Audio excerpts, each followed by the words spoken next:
नमस्कार। इस समय हम कैथल के अर्जुन नगर गली नंबर 5 के अंदर मौजूद है, जहां पर बीती रात यानी लगभग 11:15 बजे के आसपास एक व्यक्ति द्वारा आग जो है इस कबाड़ी के गोडाउन में लगा दी जाती है। और उस सीसीटीवी फुटेज में आप देख सकते हैं, हम सीसीटीवी फुटेज भी आपको दिखा रहे हैं कि किस तरह से एक व्यक्ति, बुजुर्ग व्यक्ति इस गोडाउन के अंदर दाखिल होता है और किस तरह से पूरे गोडाउन का मुआयना करता है और उसके बाद कुछ छिड़कता हुआ नज़र आ रहा है। और उसके बाद दूसरी तरफ जाता है, वहाँ पर भी कुछ छिड़कता हुआ नज़र आता है। लेकिन कुछ देर बाद आप देख रहे हैं कि उस व्यक्ति द्वारा किस तरह से आग जो है वो इस गोडाउन के अंदर लगा दी जाती है और फिर वो व्यक्ति वहाँ से निकलकर दूसरी तरफ आता है। और उस तरफ भी आप ये देख सकते हैं कि किस तरह से उस कबाड़ के अंदर आग लगाता हुआ नज़र आ रहा है। इस समय मौके पर तमाम जो लोग हैं, यहाँ के निवासी हैं, वो मौजूद हैं, मालिक भी मौजूद हैं। उनसे फ़िलहाल मामला समझने का प्रयास करेंगे, आखिरकार पूरा मामला क्या है, किस समय की घटना है और मौके पर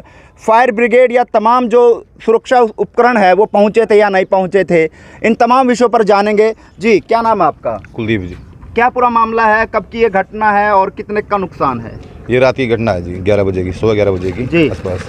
ये लगभग 8-10 लाख का नुकसान है। 8-10 लाख रुपए का नुकसान है। हाँ जी। किसने आग लगाई, कुछ इस तरह का पता लगा? क्योंकि सीसीटीवी फुटेज में एक व्यक्ति जो है वो आता नजर आ रहा है। ये रुद्र ने लगाई है जी। ये आप पहचानते हैं उस व्यक्ति हाँ, को? पहचानता हूँ जी। तो जब आग लगी आपको किस तरह से सूचना मिली? आप मौके पे यहीं थे या किस तरह से आपको जानकारी मिली? मेरे पास फ़ोन गया था जी।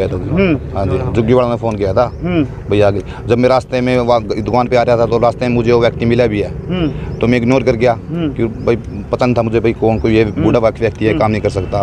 जब मैंने फुटेज चेक की तो वो व्यक्ति निकला। वो व्यक्ति निकला। हाँ। तो फिर आप जब मौके पे पहुंचे तो फायर ब्रिगेड को या पुलिस कर्मचारियों को फोन किया गया हो? किया था जी। जी, वो टाइम पे आ गए थे सर। टाइम पे आ गए थे। हाँ। तो क्या कुछ अब शिकायत वगैरह पुलिस विभाग को दी गई है या क्या? रात अभी जाएंगे, कुछ रात वो करके ले गए अपना जो भी फॉर्मेलिटी थी, तब जाएंगे। तो क्या कोई रंजिश लगती है, क्यों आग लगाई गई, कुछ इस तरह का कुछ? हमारी कोई रंजिश नहीं जी। तो फिर आग क्यों लगाई गई, कुछ इस कारण? ये पहले थोड़ी सी पहले जब गोली चली थी ना यहाँ पर, तो उसमें थोड़ा सा वो सिस्टम था। अच्छा। हाँ, तो उसकी भैंस निकालने के उसमें इन्हें आग लगाई है जी। तो इन्हीं के साथ विवाद था? हाँ जी। चलिए, और भी लोग मौजूद। संजय बोरिया जी यहाँ पूर्व पार्षद है, इनसे जानेंगे। संजय बोरिया जी, क्या कहना चाहेंगे जो आग लगी है? मैं ये कहना चाहूँगा सर, यहाँ पे इनका 8 से 10 लाख रुपए का नुकसान हुआ है। प्रशासन से मेरी ये अपील है कि इनका जो नुकसान हुआ है और जो अपराधी हैं उनको टाइम के अनुसार उनको पकड़ के उनको कानूनी कार्रवाई की जाए और उनके खिलाफ मुकदमा दर्ज करके उनको जेल में डालने का काम किया जाए और जो नुकसान हुआ है उसका भुगतान किया जाए। तो कितने का नुकसान इसमें हुआ है? 8 से 10 लाख रुपए का नुकसान है सर। ये लड़का बहुत शरीफ लड़का है और पूरी कॉलोनी इसके साथ खड़ी है और सभी कॉलोनी वासियों ने भी उसको सीसीटीवी फुटेज जो आपके पास आई है उसमें मौके पे देखा है। सभी कॉलोनी वासी भी पहचानते हैं, लड़का भी पहचानता है। सभी कॉलोनी वासियों की अर्जुन नगर की तरफ से अपील है कि उसको गिरफ्तार किया जाए। ये अकेला आदमी नहीं है, इसके साथ पूरा ग्रुप बना हुआ है, उस ग्रुप के खिलाफ ही कानूनी कार्रवाई की जाए।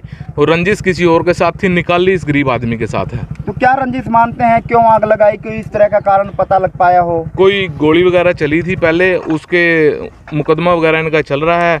उसके दौरान जो रंजिश, इसका कोई हाथ ही नहीं था उसमें। इसको तो पार्टी बनाया गया है। इस गरीब आदमी को तो नुकसान किया गया। प्रशासन से अपील है कि उनके रिकवरी की जाए और जो इसमें रंजिश में शामिल हैं, जो साथी हैं, उनको पकड़ के अंदर डाला जाए। तो कल जैसे कोई भी शिकायत वगैरह पुलिस पहुंची? रात 12 बजे के आसपास ये हादसा हुआ है और 11 बजे के आसपास, 11 से 12 बजे के बीच में हादसा हुआ है।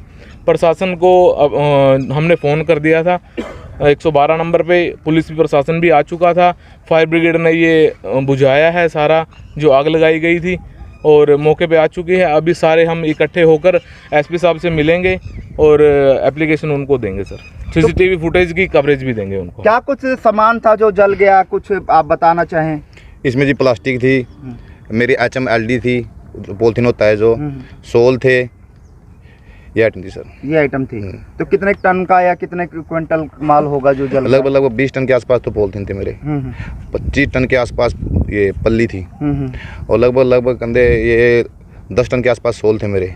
और ये प्लास्टिक थी, 14-15 टन आसपास प्लास्टिक थी। तो क्या मांग करते हैं अब आप? ये कहता हूँ जो जिसने काम किया है मतलब उसको गिरफ्तार किया जाए और जो मेरा सामान मेरा नुकसान हुआ है उसकी रिकवरी की जाए। बिल्कुल आप देख सकते हैं इस समय मौके पर जो अर्जुन नगर के निवासी आसपास के जो लोग हैं वो इकट्ठा हैं और आप ये देख सकते हैं कि जो आग जो लगाई गई है वो रंजिशन लगाई गई है, क्योंकि सीसीटीवी फुटेज में साफ एक व्यक्ति आग लगाता हुआ नजर आ रहा है। और भी लोग हैं, उनसे भी जानेंगे। सर क्या कहना चाहेंगे, बीती रात आग जो है वो लगा दी गई, एक व्यक्ति आग लगाता हुआ नजर आ रहा है, क्या रंजिशन आप मानते हैं होगी या किस कारण जो है वो आग लगाई गई? 22/6 की घटना, आपको शायद आप भी मौजूद थे उस समय, आप आए थे। यहाँ पे गोलियाँ चली थी सरेआम, उसमें हमारे 2-3 आदमी घायल भी हो गए थे, जिसमें से एक इनके पिताजी भी हैं, उनको भी बुरी तरह से उन्होंने चोटें पहुँचाई थी। और उस रंजिश के तहत उनके ऊपर 307 का मुकदमा दर्ज है। उस रंजिश के तहत फैसला करवाने की दबाव बनाने के लिए रुल्दू ने सरेआम, रुल्दू व सतीश और रामचंद्र व उनका राजू लड़का, ये सभी के सभी इसमें शामिल है। ये जानबूझ के दबाव बनाना चाहते हैं कि ताकि वो 307 का मुकदमा है ना, जो उसमें फैसला हो जाए और इस तरह की हरकतें करने के लिए लगभग 10 लाख रुपये का नुकसान आपके सामने देख भी सकते हैं आप। सरेआम इतनी घिनौनी हरकत की है। सीसीटीवी में सरेआम आ रहा है कि रुल्दू आग लगा रहा, लेकिन रुल्दू अकेला नहीं था, ज़रूर उसके साथ है ना, उसके 3-4 और आदमी थे। अकेला आदमी इस तरह का काम नहीं कर सकता। ये बहुत बड़ी उनकी साजिश है, साजिश के तहत ये काम किया गया है। तो कोई मौके पे पुलिस विभाग या कोई और दल पहुंचा था यहाँ? हाँ बिल्कुल, फायर ब्रिगेड की गाड़ियाँ भी आई थी, 2 आई थी और पुलिस विभाग भी आया था। उन्होंने कहा है कि आप सुबह आ जाइए। अब एसपी साहब को सारा मोहल्ला इस गरीब आदमी के साथ खड़ा है, हम तन मन धन से इस भाई के साथ खड़े हैं। जहाँ भी जाना पड़ेगा उन लोगों को, अगर पुलिस प्रशासन पहले इन लोगों को 307 के मुलजिम है ये, अगर इनको गिरफ्तार कर लेता तो ये घटना होती ही नहीं। ये तो सरेआम है ना, पुलिस डिपार्टमेंट की है ना, पुलिस डिपार्टमेंट की भी गलती है। अगर वो गिरफ्तार हो जाता तो ये घटना होने का कोई मतलब ही नहीं था। वो सरेआम दिख रहा है कि सभी लोगों ने देखा, सभी लोग उसको पहचानते हैं, मोहल्ले का आदमी है, हम उसको अच्छी तरह पहचानते हैं। रुल्दू ने सरेआम आग लगाई है और उसके साथ सतीश, रामचंद्र व राजू भी थे। बिल्कुल इस समय आप ये देख सकते हैं जो आग की घटना जो बीती रात लगभग 11-11:15 बजे के आसपास घटित हुई, उसको जो कुछ महीने पहले अर्जुन नगर गली नंबर 3 में गोलीकांड हुआ था, जिसमें ताबड़तोड़ तरीके से लगभग 25 गोलियां चलाई गई थी, जिसमें कुछ व्यक्ति भी घायल हुए थे। उसको इस मामले से जोड़कर देखा जा रहा है कि दूसरा पक्ष जिसके खिलाफ मामला दर्ज है उसके द्वारा आग लगाई गई है, इस तरह के आरोप जो है यहाँ पर लगाए गए। लेकिन जो व्यक्ति सीसीटीवी फुटेज में आपको दिखाई दे रहा है उसकी पहचान जो है वो कर ली गई है। लेकिन साफ तौर पर मांग ये है कि इस व्यक्ति का जो नुकसान हुआ है कम से कम 8 से 10 लाख रुपए का बताया जा रहा है, उसकी भरपाई जो है वो की जाए, उसका मुआवजा जो है प्रशासन द्वारा, सरकार द्वारा दिया जाए। और जो व्यक्ति जिस द्वारा इस गोडाउन में आग लगाई गई है उसको जल्द से जल्द जो है वो गिरफ्तार किया जाए। मौके पर रात को फायर ब्रिगेड की गाड़ियां और तमाम जो पुलिस बल है वो मौके पे पहुंचे थे और अब सुबह इनको जो है पुलिस थाने में बुलाया गया। लेकिन देखना ये कि पुलिस विभाग इस मामले में कितनी जल्दी कार्रवाई करता हुआ नजर आता है, क्योंकि गोलीकांड में अब तक जिन व्यक्ति को नाम दिए गए थे वो अभी तक खुली हवा में सांस लेते हुए नजर आ रहे हैं। 307 का मुकदमा दर्ज है जो कि यहाँ के लोग हैं उनके द्वारा कहना है। लेकिन देखना यह है कि अब पुलिस विभाग द्वारा कितनी जल्दी कार्रवाई की जाती है।